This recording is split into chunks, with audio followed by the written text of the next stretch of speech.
Good afternoon, and really warm welcome to all on behalf of IOM, UNDP, and the World Bank that have joined up for this session.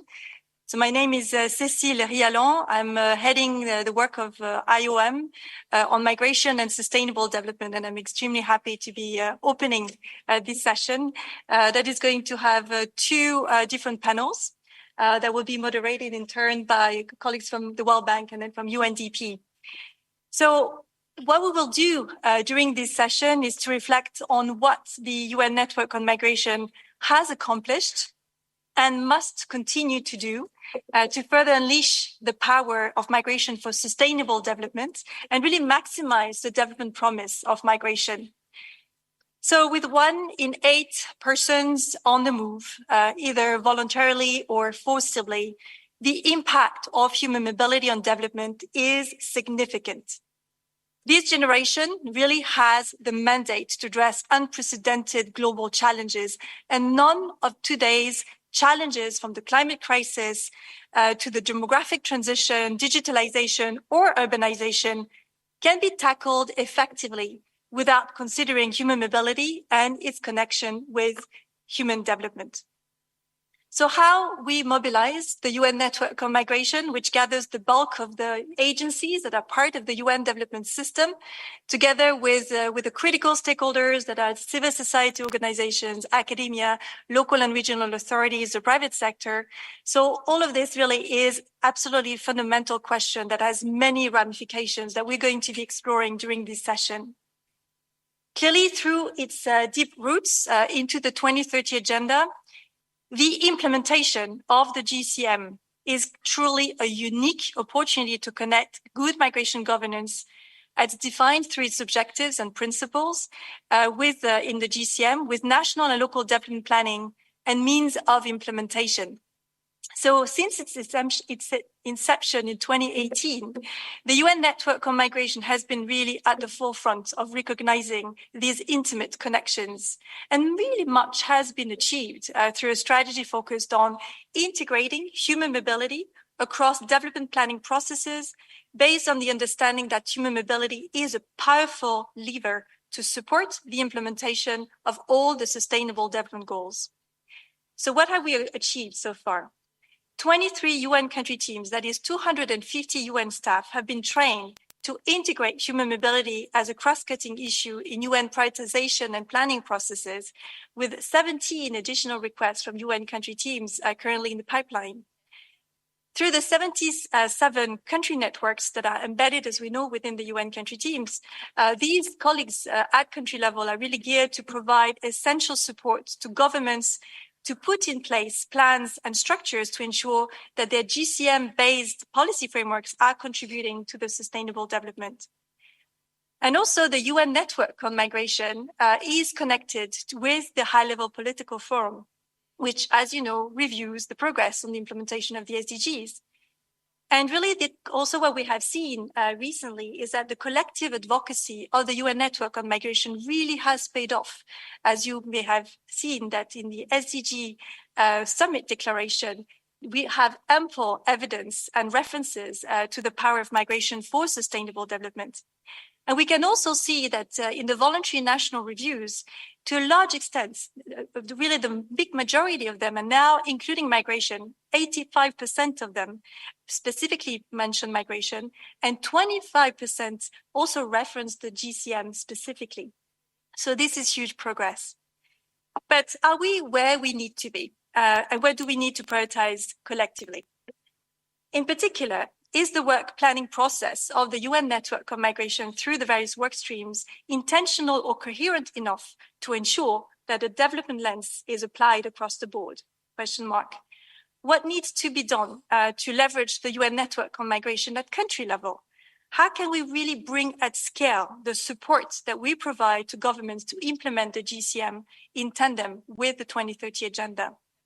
Do we have the tools to measure and therefore monitor the impact of our collective engagement?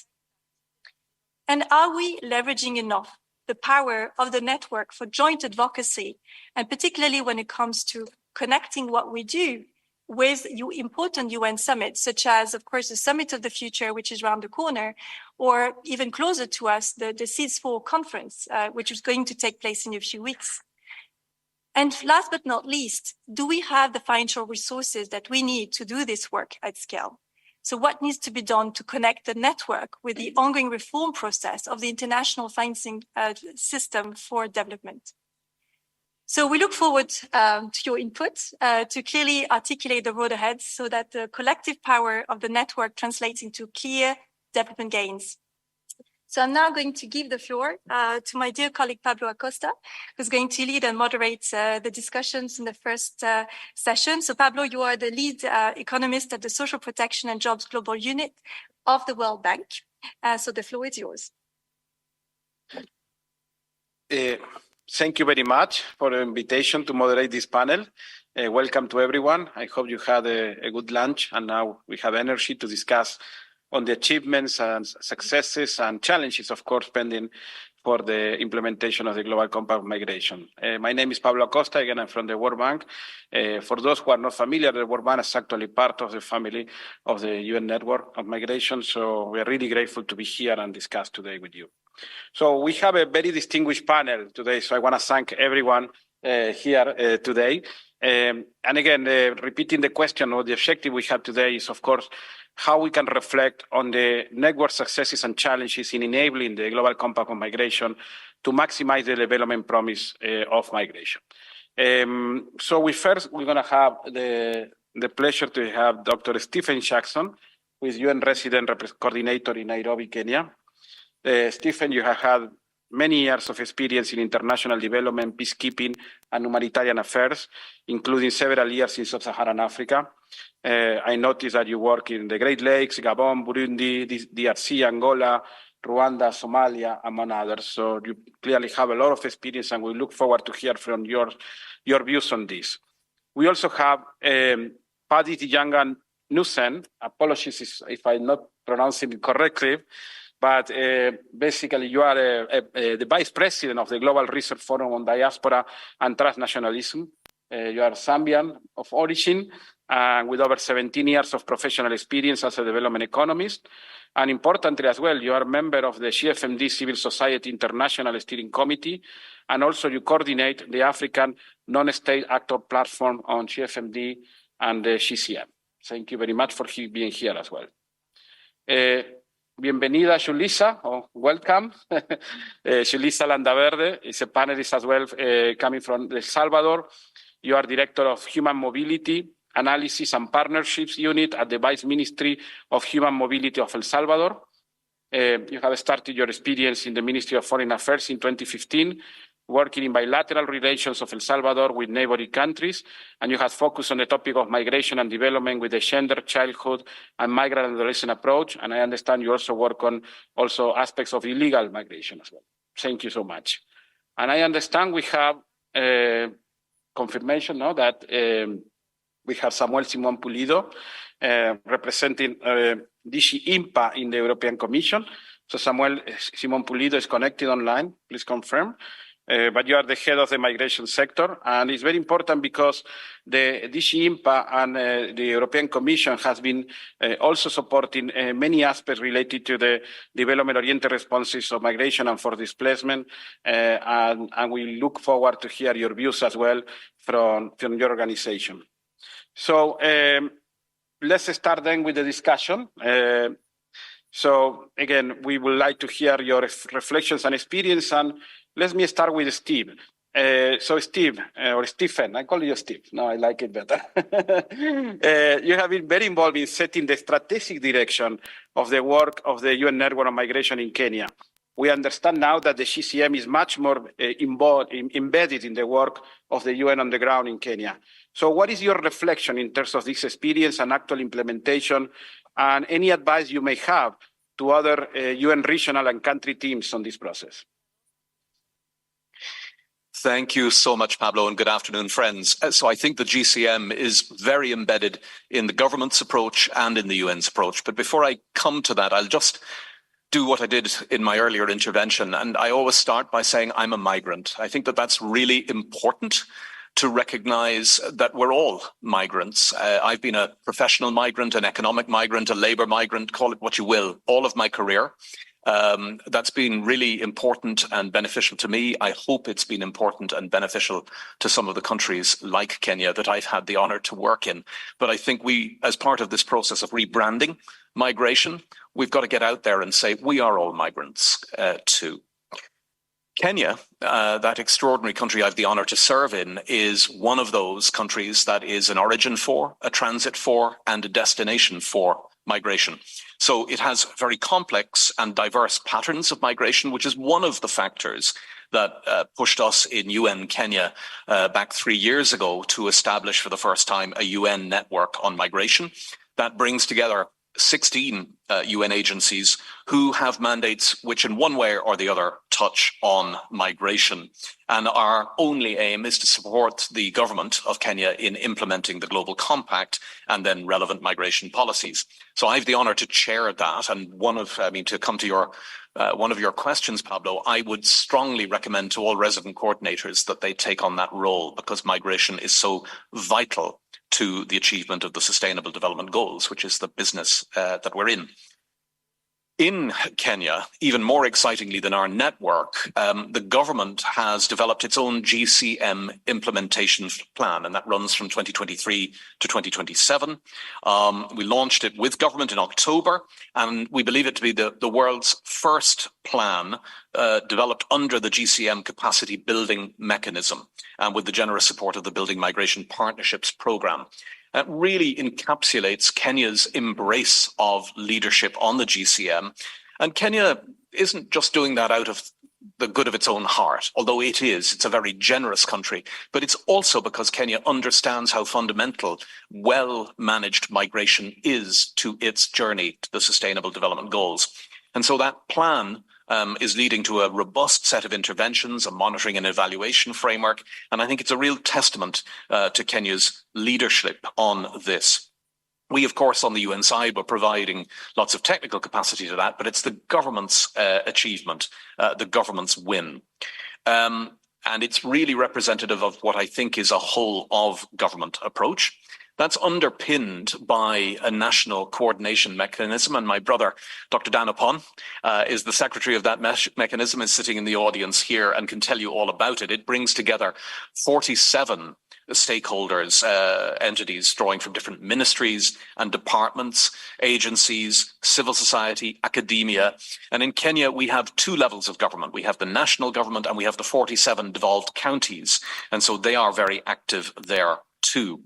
Amongst the things that all of this institutional impedimenta has been able to realise, well, the first is a better policy environment for the management of migration, and including the revision of the National Diaspora Act, finalisation of the National Labour Migration Policy, draft of the Migration National Policy.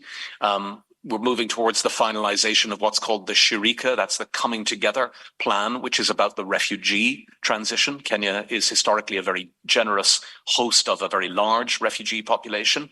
So lots of achievements already. But as I begin to wind to a close, Pablo, obviously there's a lot more work to do. Within our United Nations cooperation framework, so that's the overarching framework that brings together the work of 25 agencies, funds and programs in UN Kenya, we've put migration very much at the centre of that because it's a quintessential part of leaving no one behind. And that principle of leaving no one behind is hardwired into our cooperation framework. But what does it mean concretely? It means looking at mobile populations at increased risk of vulnerability and of displacement, particularly because of climate change, natural and man-made disasters, but also conflicts, regional conflicts. Kenya is a stable country in a pretty unstable part of the world, and also local communal conflicts from which Kenya continues to suffer. It means addressing the unmet protection and socioeconomic needs of mobile population groups, many of whom are at risk of being exposed to traffickers, smugglers, violent extremism. These are all cross currents that flow through Kenya from the broader region. It means looking at the diaspora. Under the leadership of the government, we had the first Kenya Diaspora Forum just before the end of 2023, a marvelous opportunity to connect with Kenyans around the world. And I can tell you, as a member of the Irish diaspora, we're all about seeing how diasporas can remain connected to their home countries. And of course, remittances, managing remittances well. $4 billion per year flows back into the Kenyan economy from its diaspora abroad. It means looking at the welfare of Kenya's increasing professional outmigration. I just, before I left Kenya, saw a job advert from Saudi Arabia advertising for Kenyan nurses, who are some of the best trained in the world. And it means looking at professional and entrepreneurial opportunities for migrants within Kenya.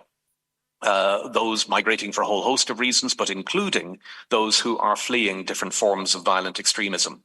So, to conclude, the GCM implementation plan is in many ways, it's an excellent springboard. It's a terrific starting place for us to develop a whole raft of development activities with government that support migrants coming in, migrants flowing through, and migrants traveling out. And that, of course, our DG reminded us about partnership this morning. So building multi-stakeholder partnerships that unite government, UN, public, private sector, civil society, academe to reach all of those. So, Pablo, to conclude, it's the beginning of the journey, but I'm really thrilled to be a small part of what Kenya has been able to do as one of the champion countries under the Global Compact, and really making this, solidifying this case that migration and development are two sides of the same coin. Thank you. Thank you very much, Steve. Yeah, well-deserved applause. Impressive experience you are talking about Kenya, not only on the opportunity that the UN network has had in coordinating itself, but also acknowledging the efforts of the government, which is basically in the driving seat with the whole of government approach and involving so many stakeholders. So I really like your reference on that, and this is an example for the UN agency, but also for governments on how we can implement the Global Compact of Migration in full form. So let's turn now to Paddy, our next speaker. As I mentioned before, you are Vice President of the Global Research Forum on Diaspora and Transnationalism. You are an active member of the UN Network on Migration Workstream on Remittances, Diaspora, and also you are as well coordinate the African Non-State Actor Platform on GRFDT and GCM.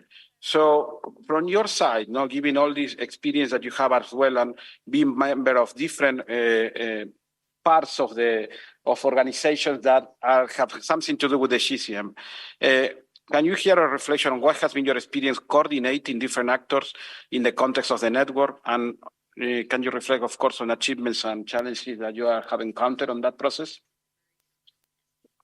Thank you so much. I think it's a lot of the successes, I think, were mentioned in the opening. And so I would not take too much time to sort of talk into the successes, but I wanted to sort of hone in on what we sort of see from a non-state actor perspective as some of the challenges that I think the network has in implementing and enabling member states to implement the GCM.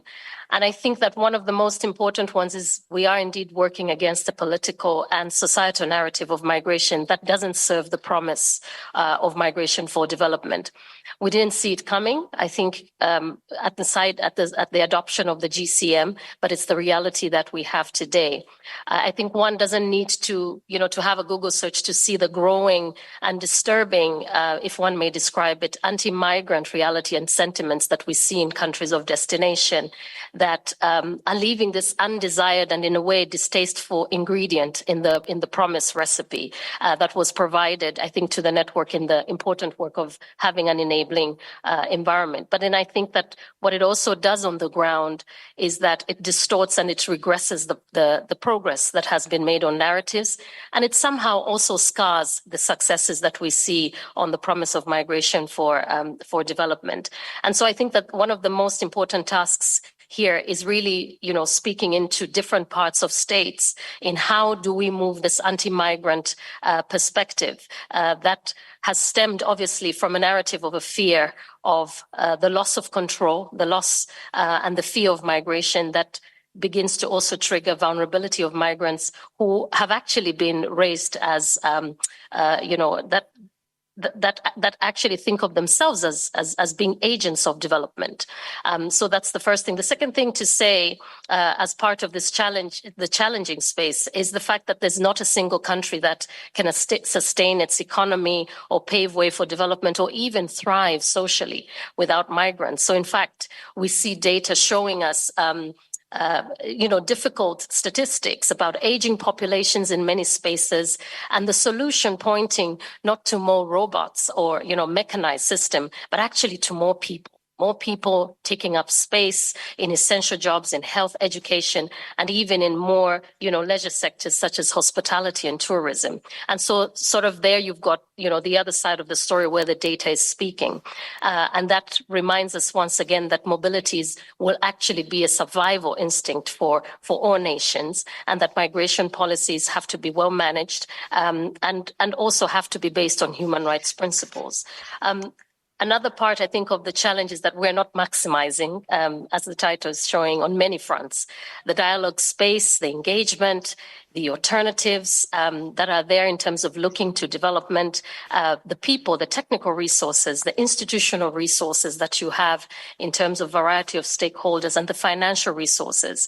I think we still, the network still has a challenge, and this doesn't come from the fact of the network itself, but this is the reality in which the GCM is operating in. And often, we heard today from the stakeholders, I would call them more of the shareholders of the largest migration fund, but we also know that some of these shareholders are indeed battling with putting their heart where their money is. And so how do we really see some of the champion initiatives that are coming out of the important work by countries sort of going into these places that unventured, uncommon, in making the life better for migrants, because we see what the contribution for migration to development is. So we essentially need in this world a much more, more than the minimal efforts that we're putting in.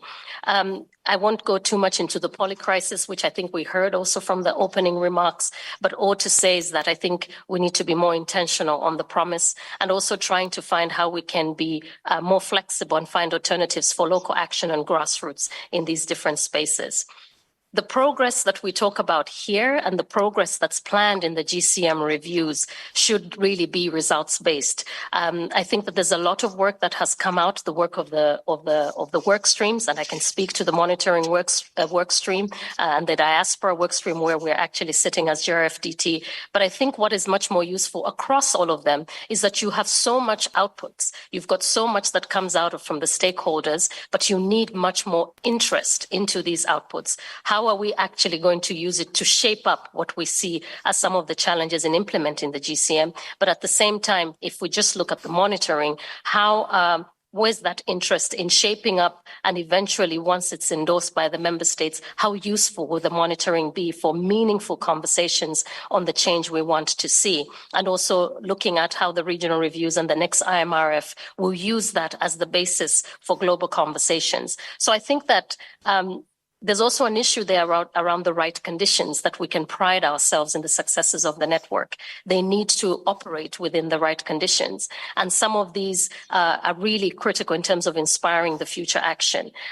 Thematic issues, I think, have been talked about by previous speakers, regular pathways that are based on human rights approaches and regularization. We tend to see sort of countries of destination being more keen on returns and reluctant on regularization. The space of decent work. I think conversations with trade unions and migrant workers associations would tell you a little bit more about what needs to be done around social protection and enabling workspaces. Conversations with people in the communities, diaspora communities, and also host communities would tell you how you need to look at social integration beyond the workplace, how you work with local actors, municipalities, and also the many opportunities that are there and initiatives to learn from in terms of having more inclusive and welcoming communities. But I think as I wrap up, maybe one of the critical things that we're also seeing as an enabling environment and enabling tools for diaspora and migrants to engage back at home, from consular support, access to national programs, meaningful participation, all these really going beyond that cash cow concept that we have of diaspora contributions. And indeed also looking a little bit and being mindful of influencing the narrative on the promise of migration. I'm glad to have heard from a previous speaker, and I will repeat and say I am a migrant. And when I think about what shaped my narrative on migration, it was not so much that I had a multicultural education in Zambia or that I had a multicultural workspace and community having worked in international development, but it's actually the experience that we have with people. So how do we bring this back, that experience with the people, and bring it to influence narratives, and that in turn influences public policy? Thank you.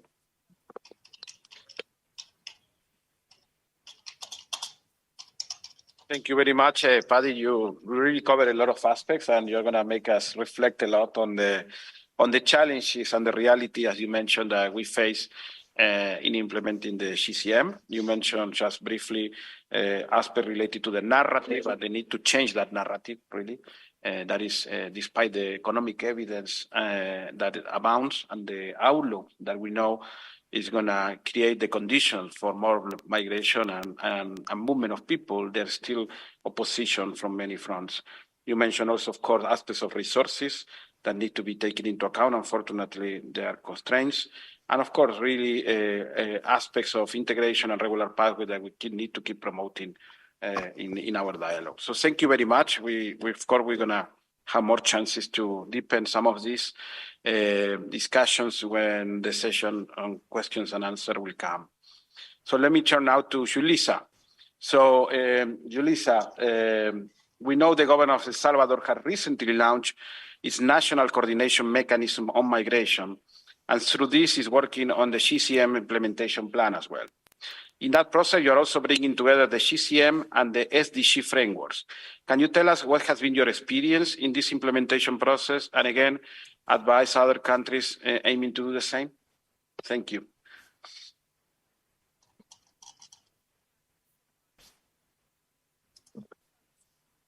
Buenas tardes. Muchas gracias. Good afternoon. Thank you for having given me the floor. And thank you also for having given me the opportunity to be able to participate in this select group of panelists. Just following on from my predecessors' comments, I am the daughter of a migrant lady, and I'm the fruit of the efforts of the El Salvador diaspora. And so when we think about the efforts of trying to achieve the GCM, we were sure about the great commitment that we were taking on, but we still knew that we weren't alone.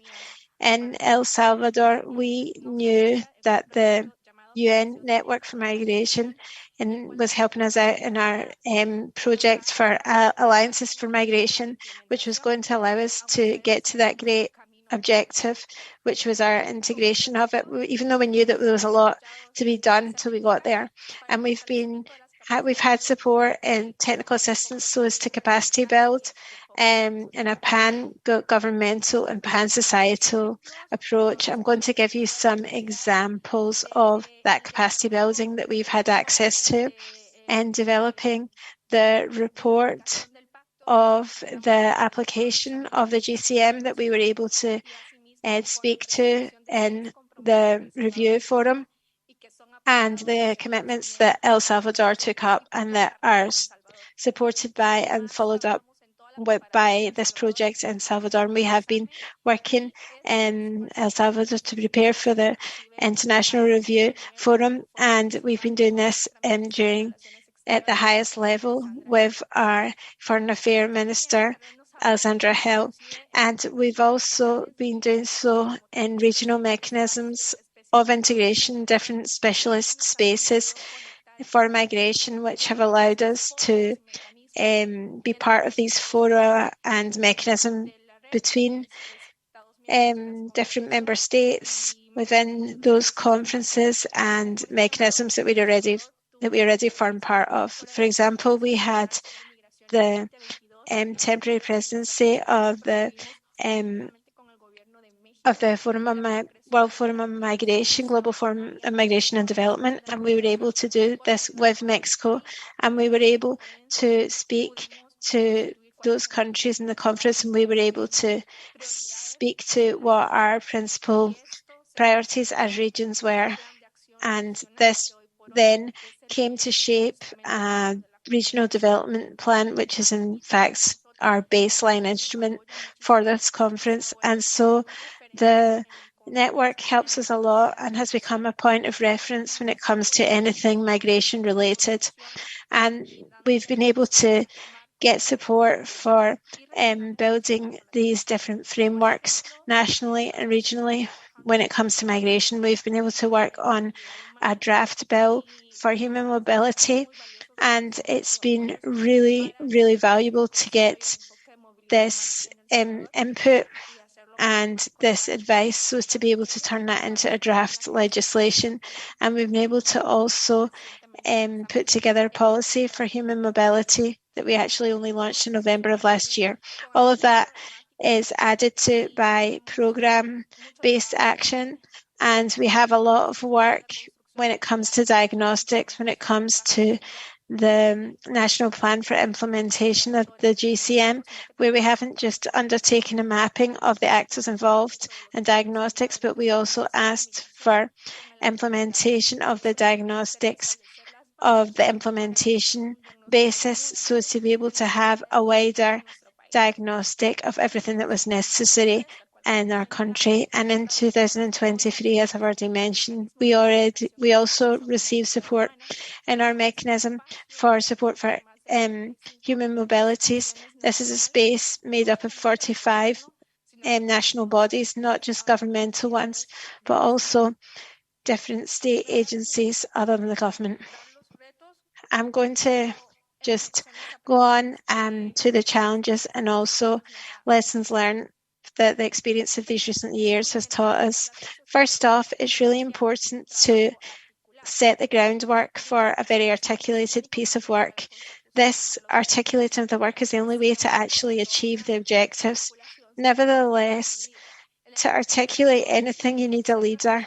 And in El Salvador, it's been the Foreign Affairs Ministry that's taken on this role, and they've made migration a cross-cutting institution in all of the different institutions, and that's why every single institution in its programme structure has to have its lines of work with the diaspora, migrant people, prevention of regular migration, temporary workers, etc. And the Minister of External Affairs has personally taken it on so that to make sure that these are all kept and respected in El Salvador. And so we don't want to obviously duplicate efforts, and we want to work in a more coordinated way, both with traditional and non-traditional actors.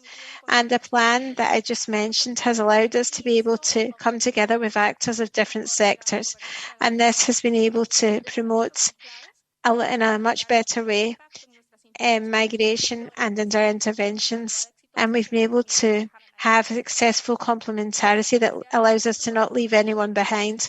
And we've had a group that's very much committed to the essential process and the creation that we've had within the national mechanism of coordination for human mobility. And that's been one of the steps that we've taken so as to be able to ensure a joint piece of work with traditional and non-traditional workers. Transparency, promotion of involvement of all the different actors is the baseline for this effective piece of work.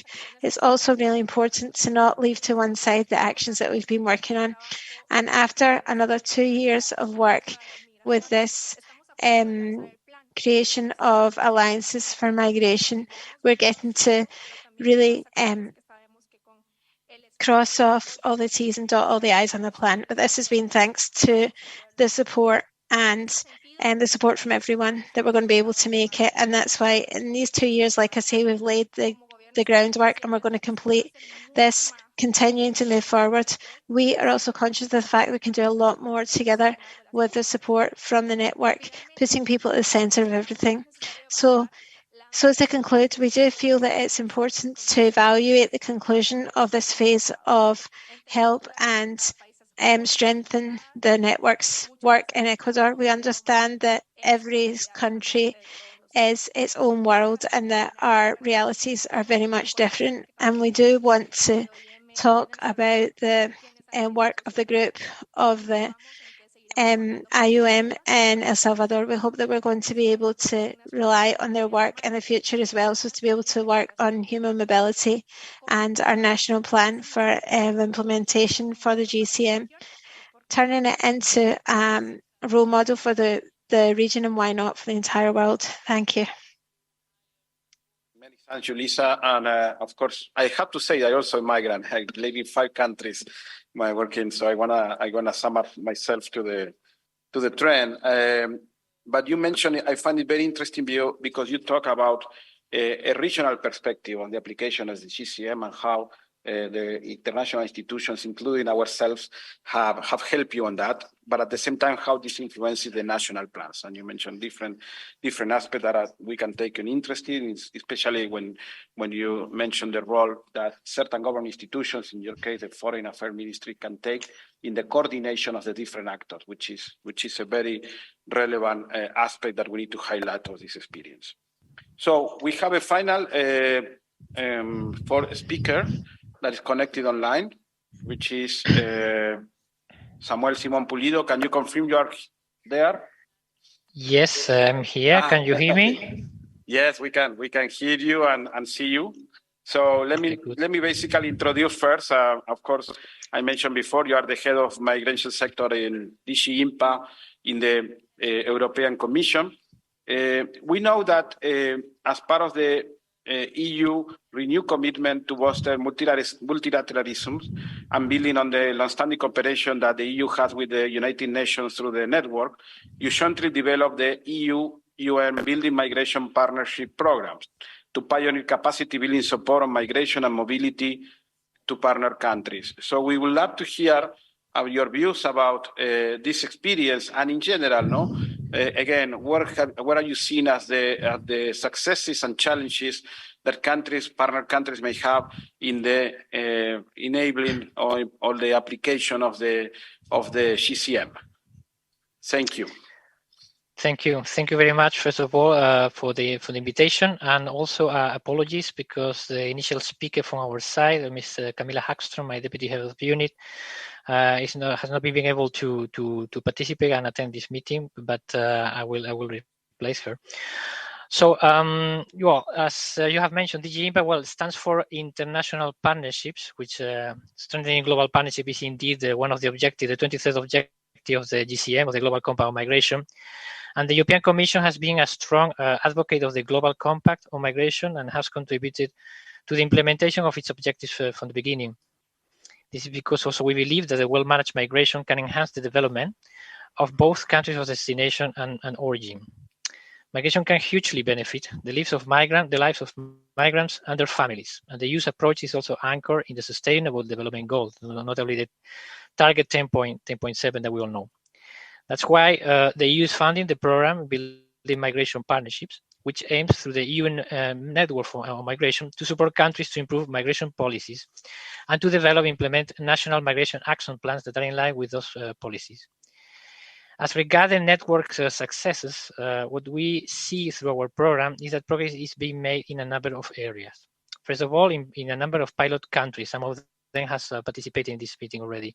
For instance, in El Salvador, UN agencies have been mentioned having increasingly operating and coordinating through the UN network on migration to address the migration challenges that the country faces. This is encouraging a whole of UN expertise to support the government with GCM implementation. And currently the project is working with the government to develop the national GCM implementation plan based on findings from the mapping, consultations, and needs assessment. Then in Ghana, here the project through the country network has ensured that migration is well reflected in the UN's cooperation framework and its joint work plans. The project is also contributing to better coordination of migration with the government. The Commission on Human Rights and Administrative Justice is preparing to establish its migration desk and is working towards incorporating migration into its various reporting and monitoring mechanisms. In terms of integrating migration into national policy frameworks, a national coordination mechanism on migration in Ghana was launched in December 23. The project has helped initiate the discussion around budget allocation for priority key actions on migration. We also have ad hoc support to governments. In Kenya, that has been mentioned already before by Stephen, Kenya is indeed the first country under the program to receive demand-driven technical assistance. Kenya was selected because it had previous experience creating a GCM implementation plan and was seeking support to update it, in line with the pledge that was made at the IMRF. With the project support, Kenya launched its national implementation plan for the GCM in October 23, using the network's guidance. With CARICOM is also drawing on the Global Compact on Migration as a guiding framework for developing an effective regional migration policy. This is strategically aligned to the region's ambition of achieving free movement of citizens within the Caribbean community in 2024. Advisory groups for policy development are supporting research to inform this policy. In parallel to the project support to these governments to integrate the GCM into national policy framework, it is also important to work within the UN system to do the same.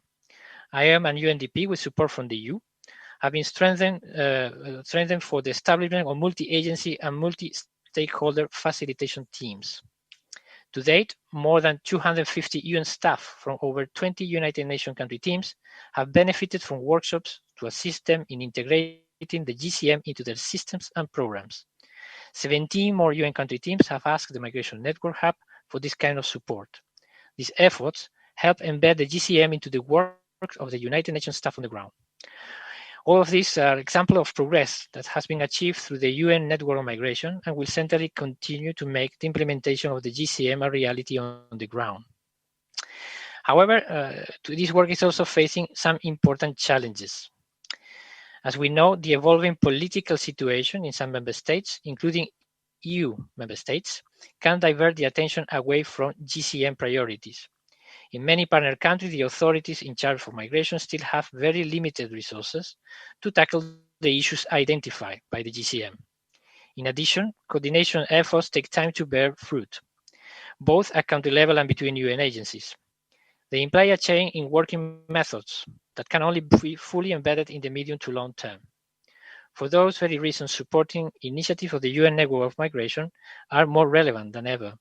And this is why the EU is committed to support and to ensure that the project Building Migration Partnerships makes the best use of its resources and achieves its objective.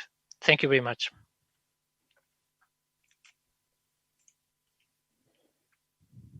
So thank you, Samuel, for bringing another perspective. Of course, in this case, now from the European Commission, how it supports member countries and also development countries, also in the application of the GCM, including in training, including also national policy framework formulation, and also highlighting some of the challenges even some of the EU countries are facing in terms of resources and aspects that need to be reinforced in order to have a successful implementation of the GCM.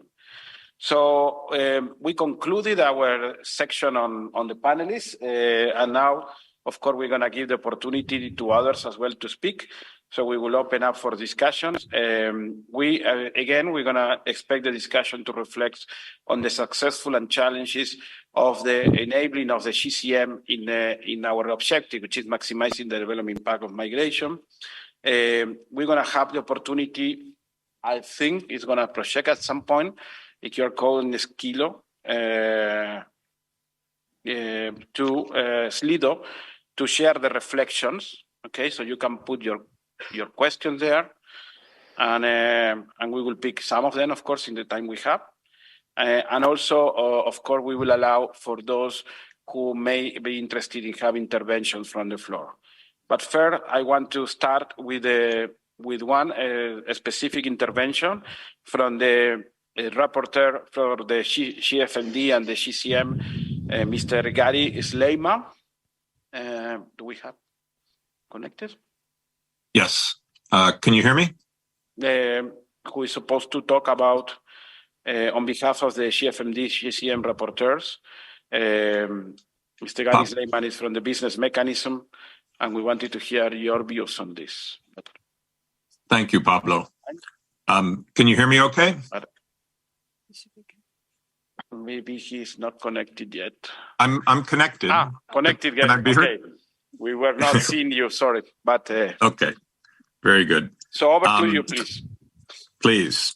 Your Excellencies and colleagues, on behalf of the business mechanism, which I represent, I hope I can adequately convey the energy and the action-oriented nature of the GFMD meetings last week under the excellent stewardship of the French chair. Many challenges were cited, from climate change to other pressures creating large migrant and refugee flows worldwide. But my comments today, however, will focus on development and the opportunities before us. As IOM DG Pope noted last week, people on the move is a given, but with planning and partnership, the legal frameworks on migration and human mobility can be tools to achieve our goals, including many of the SDGs.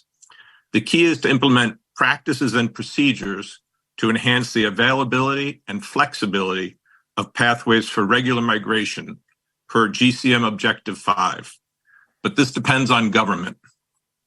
But many positive examples were shared during the week, including one, the Pacific Island Compact between Australia and Tuvalu to provide regular migration pathways for an area facing the limits of adaptation. Two, the adoption of global skills partnerships between governments, business, and other stakeholders per Objective GCM 18 to invest in skills development in order to address skills shortages, including the 7 million job gap for the green economy that is expected by 2030. This can have a huge developmental impact, given that the training includes training for the local population for local jobs. Three, with regard to climate, individuals and local and medium-sized businesses alike face potentially fast disruptions and risk. Yet again, the focus of the discussion last week was on how to use migration as an opportunity to fill new jobs unmet by the local labor force, to build the resilient infrastructure required by adaptation, and to meet the demands of a fast-changing economy. An example from Morocco, where underwater welders were brought into the country from outside, with the result that Morocco acquired skills by opening its job market to migrants who could transfer knowledge to Moroccans.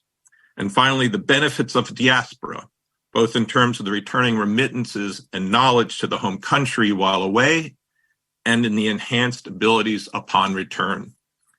Among the many recommendations discussed and offered was the need to bring in development expertise and financing to the migration space. In that regard, Pablo, you know this well, the World Bank, with a new vision to support a livable planet and the environmental sustainability, with an emphasis on investing in regular pathways for migration, as well as the UNDP, will play a significant role. Additionally, effective and wise use of technology and digitization were often cited as essential tools which must be deployed. Tech startups in emerging markets have the potential to be a game changer. But I would be remiss to leave the impression that all this action will be easy in this often charged political environment marked by xenophobia and fear. Much attention and discussion was spent on the multi-year contributions of the GFMD Working Group on Narratives, ably chaired by Canada, Ecuador, and the Mayor's Mechanism. It was agreed that partnerships are essential to improving the perception of migration per Objectives 16, 17, and of course, Objective 5. Talent Beyond Boundaries, which has identified among the refugee populations those with the skills necessary to move on regular migration pathways, was cited repeatedly as an inspiring example of the private sector, civil society, and government working together. The stories of integration and contribution by refugees provide a powerful narrative from the workplace. This last point is an excellent example of the vibrancy and change-oriented nature of the GFMD. Virtually all the speakers at the closing ceremony noted the essential role of the GFMD as a gathering place for the various mechanisms. I would particularly like to recognize the International Organization of Employers as the coordinator of the business mechanism. Thank you very much.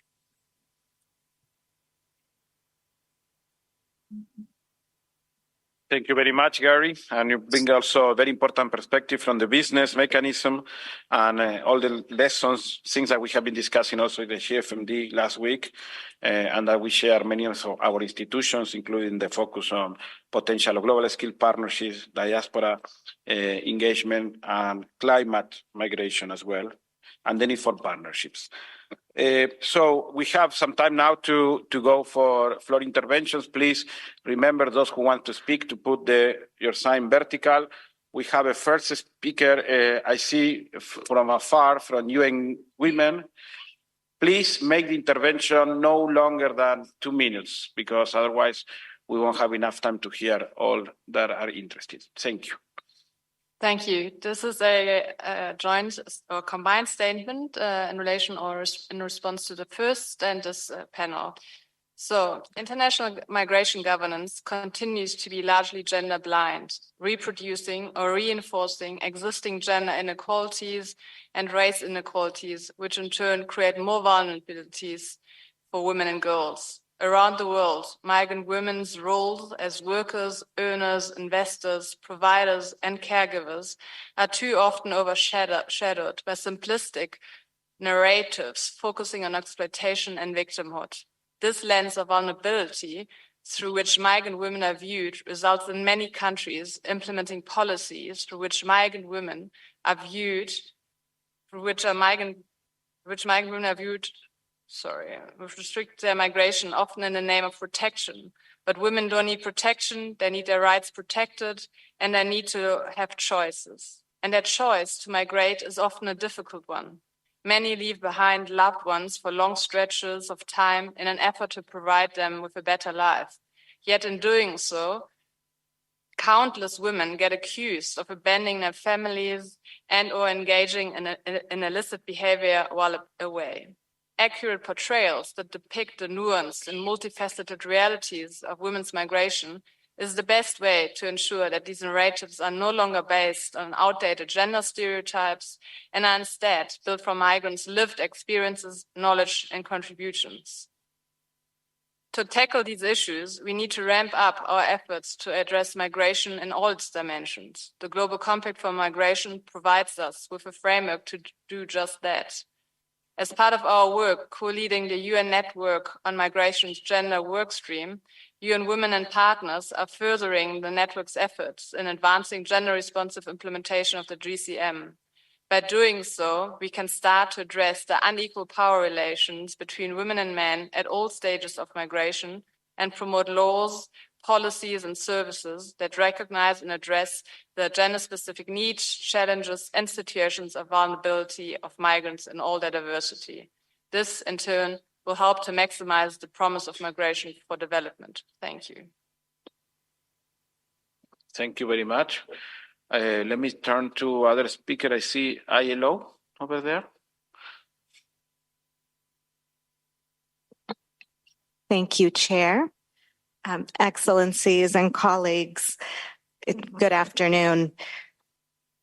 I would just like to thank my colleagues from the Business Mechanism, IOE, and certainly Professor de Haas for pointing out the importance of labor markets that I think we all recognize as being fundamental to this question of how you maximize the development potential and see how labor markets are natural drivers of migration, but also can potentially be a critical part of solutions. And it's from our perch at the ILO, I think we are of the belief that when it comes to labor markets, there's nobody better to engage and to fully understand the opportunities and the real needs at hand than the workers themselves and employers. And so we propose, that we fully engage in robust social dialogue to bring in these critical partners into the discussion, and that we also make sure that we concertedly include the voices of migrant workers themselves. In this way, we can better guarantee that our approaches will actually foment decent work, as proposed by our colleague, Ms. Knudsen, on stage, that we will make sure that we are fully compliant and uphold international labor standards, that we promote fair labor recruitment, and that we provide opportunities for skilling and upskilling that we know are necessary, but that have to be accompanied by real protection and social protection in order to meet real human needs as well as economic needs. Here at the ILO, we are more than ready and willing to help support not only social dialogue, but to be on the ground as we do this work that is so critical and necessary and urgent. Thank you so much.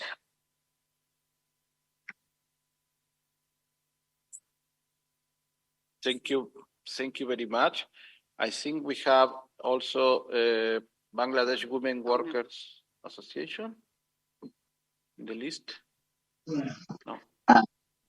From floor? Need to speak. Yeah. Yes. We also have, I see. Yeah, it's his. The apologies, but my sight is it's very difficult. Your gentleman with glasses, you have raised your... Vladimir. Apologies. Gracias. Mi nombre es Vladimir Pascual, de una asociación de inmigrantes latinoamericanos. Hello, my name is Vladimir Pascual, and I am part of a migrant workers organization based in Spain. We would like to put the focus on the second generations. Education is key. Second generations in Europe carry the burden of school dropouts. So we are building societies at two different speeds. Nationals with full access to their human rights, and migrants and second generations whom stay at the second level. And this is why it is important to reinforce integration, and also we need to work on narratives at school in curriculums where some contents discriminate migrants.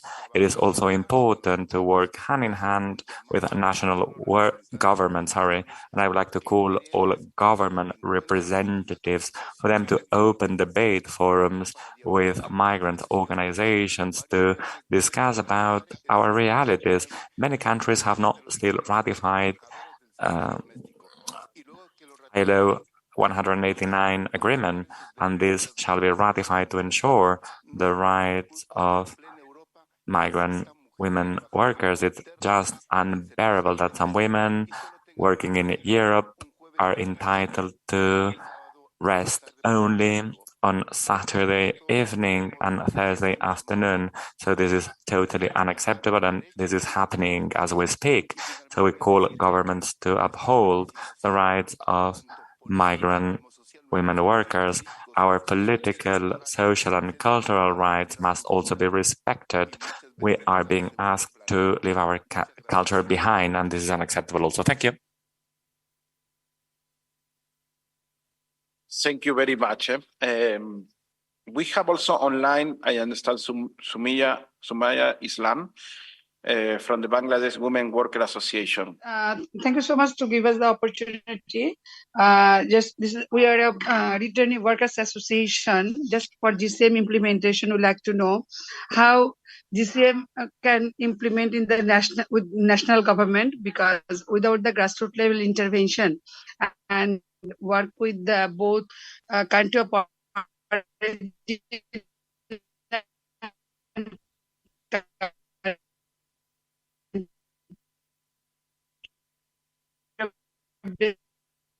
destination.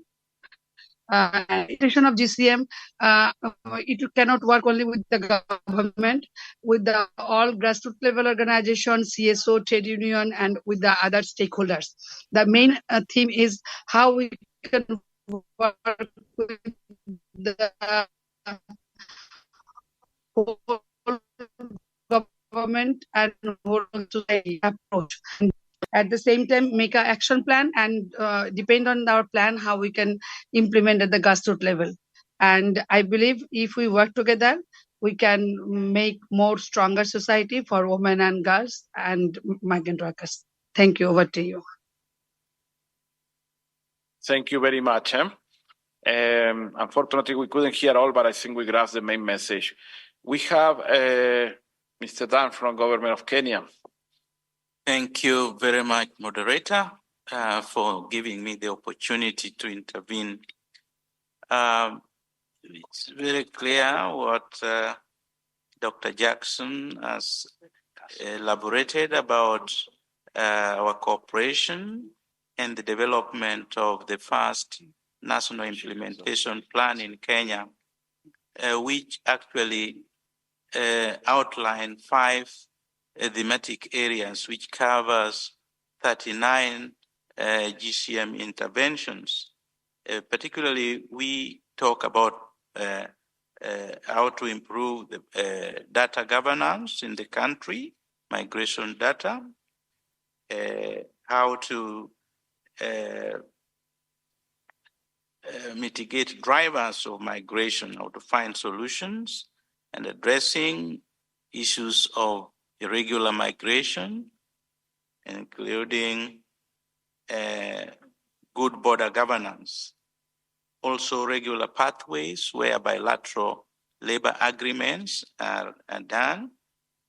But we also have major challenge like the inclusion of the local migration governance is a recent thing, and we have just begun. Out of the 47 local authorities, we have been able to extend migration governance to 12 of them, leaving out quite a lot. So my issue is with the criteria for a qualification for the multi-partner trust fund.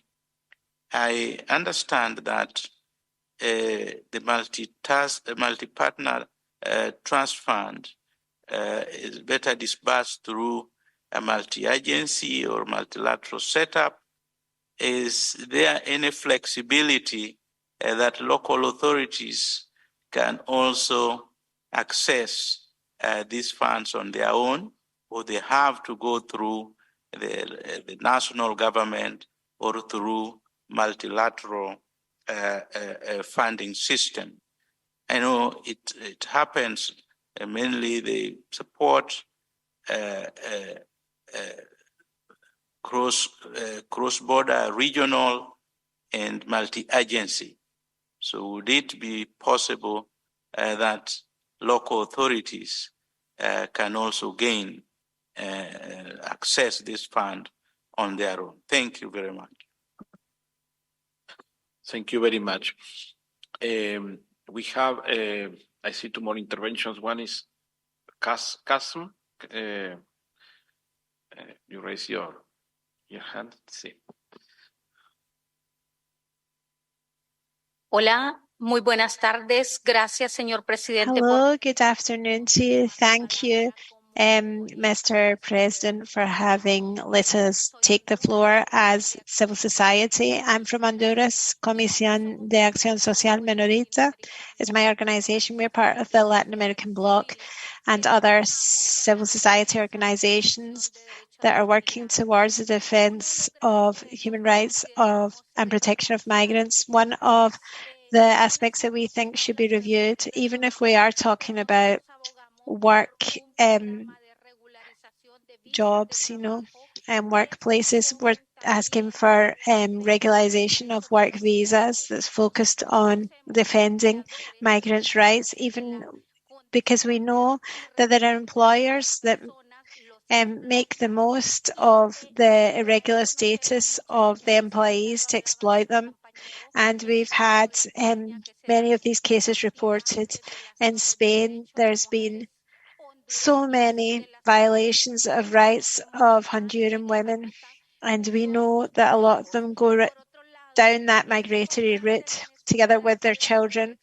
And we feel that it's necessary to develop experiences of financing so as to build up skills on the ground and to be able to transform and propose migration governance that's inclusive and that is participated in by local governments, and we have to study how to decentralise migratory topics so that this topic isn't one that's dealt with only at a central government level and where there's no policy implemented on the ground. It needs to be these policies that are contributed to by the migrants themselves. They need to be designing them, and so we need women migrants to contribute to the development of their countries of origin and their destination countries, but we need integral protection for these women, given that they are those that most frequently suffer violations of these rights and abuse on the migratory routes that they go along. Thank you so much. Thank you very much, Mr. Chair. Good afternoon to all. I am Mauro Martini, Senior Technical Specialist on Migration and Remittances at IFAD. And as many of you in this room might know, IFAD, together with IOM and UNDP, is co-chairing the work stream 14 on migration network, of the migration network, on maximizing the economic contribution of remittances and diaspora to sustainable development. The work stream also can count among its members UNDESA, FAO, UNCTAD, the World Bank, and the Global Research Forum on Diaspora and Transnationalism. All members and colleagues that I would like to thank for their commitment and work during this year. In addition to them, the work stream managed also to engage with the private sector and welcomed as members 2 industry associations, which are extremely relevant in the domain of remittances, namely IMTN, which is the Association of Money Transfer Operators, and GSMA, which is the Association of Mobile Network Operators, representing almost 90% of the remittances industry. And I think that bringing in the voice of the private sector is already a first achievement, I believe, of this work stream. Furthermore, I know that there are other organizations willing to join the working group. And I believe this shows the growing interest on this topic, and we will be happy to welcome them on board for 2024. So talking about successes and challenges, if you let me a minute to mention a few very briefly, I will start from the success of the support to the Global Forum on Remittances, Investment and Development, which was organized by IFAD in partnership with the United Nations Office of the Special Advisor for Africa and with the World Bank in Nairobi in June last year. And all members of the working group actually contributed a lot to its success through direct interventions, expertise, communication, and dissemination. The forum is endorsed and promoted by the United Nations in the Global Compact for Migration as a platform to engage all sectors.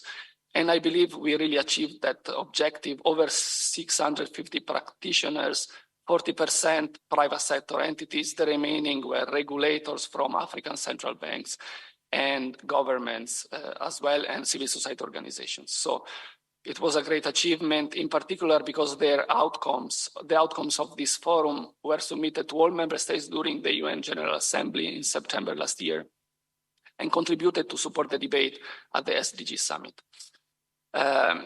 It also contributed to shed some light around an emerging topic that is becoming more and more relevant, which is climate resilience.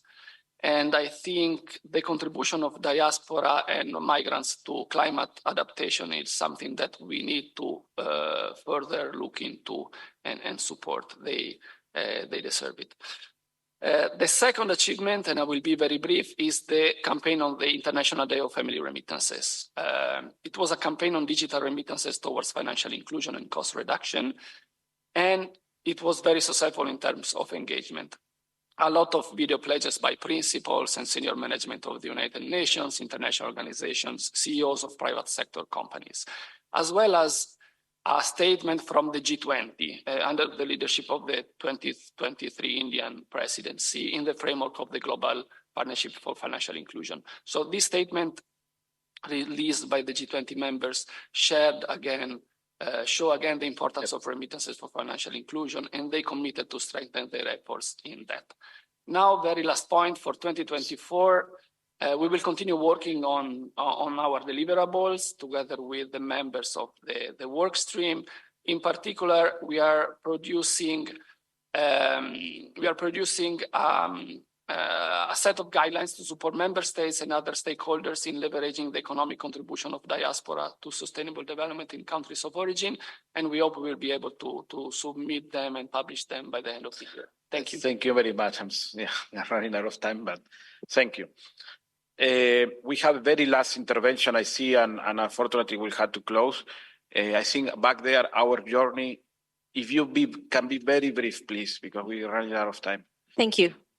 Sumita from Our Journey, based in Malaysia. I think my contentions is the fact that the GCM is still not localized in the region. I speak from Asia. And we are not seeing the GCM being implemented or the government taking any initiatives in the region to implement the GCM. We have countries like Bangladesh and Nepal having meetings with the civil society, but that's not translating into action on the ground, and that's not translating into better protection for the migrants from that region. So I'm hoping that we can relook at the action plans that the network has, and also how we can urge the governments to work with the UN agencies to have a better indicators and better protection for the migrants in the region. Thank you. Thank you very much. Basically, I think we're concluding our I'm gonna briefly summarize a bit the different interventions, but before that, I want to give you the final word also to Cécile, because there were questions not only in the work cloud, but also from the government of Kenya on the multi-partnership trust fund. If you want to clarify that. Thank you so much. And I'm speaking under the authority of Philippe Grandet, the head of the Multi-Partnership Trust Fund. But on the specific question from Kenya about the importance of having cities being eligible to the MMPTF, the answer is that they are, and they're already having access to the funds. So this is something that is already very well taken looked at, and of course that shows the breadth and the importance of that fund that we need to reinforce further. So I would just respond to that particular question. Thank you. Thank you very much. And well, we noticed, of course, in the work cloud that this was something that was coming up along with partnerships and along with other topics that you are mentioning there, limited funding, the importance of communities. So we really like to thank you for the perspective. I want to say basically briefly summary that what we heard today was a very rich discussion about the successes and challenges in implementing the GCM. We note that some regions, and this is referring to the last intervention, have been more advanced in terms of work. We heard a lot about Africa. We heard Latin America, African governments like Kenya in the driving seat, implementing as well, along with many agencies, along, of course, the coordination that is happening among the UN agencies. We heard about regional approaches to the GCM, like in Central America, that is also very important as well. The work that European Commission and European Union is also supporting member states and also developed countries in some of the national frameworks, and as well as training. We heard about the voices of non-state actors. Paddy was also highlighting several of the challenges that some of the different subdivisions are also facing, including as well something that keeps coming about the need to coordinate better, the need to access good resources, and also, of course, the need to start using many of the data that is being collected by the GCM, and at the same time articulate as well solutions. We also heard from Gary the perspective from the business mechanism, and this is also a reflection that our colleagues from ILO and others have mentioned. They need to involve workers and businesses as well, and employers in the discussions of the GCM, and as well as on implementation, including the aspects that can also help us change the negative rhetoric that we hear about migrants in many countries, and focusing on the economic gains and focusing on how we can facilitate labor mobility for many of the countries that are facing already labor shortages. In the interventions, I also want to recognize the several interventions along the aspects of the need to protect migrants, the need to protect the right of migrants. And this is a very important aspect. Sometimes it's written in the legislation, but implementation is what worries. And of course, lesson is to expand the work of the GCM across all the countries that have relevant migration realities. And this is something that that you notice, especially the last intervention on Asia. And we want to conclude with the final word that many of us are migrants, so we are the best advocates as well to the implementation, not only of the GCM, but in general, on spreading the voice of the benefit that migration can have to many countries and communities. Just to let you know that we are going to be having a 15-minute coffee break, or maybe 10 minutes, because we are running out of time. And after that, we're going to hear my colleague here, David Kudur from UNDP, that is going to speak as the future, basically, from what we are to where we can go with the GCM. So thank you very much for participating in this very interesting discussion.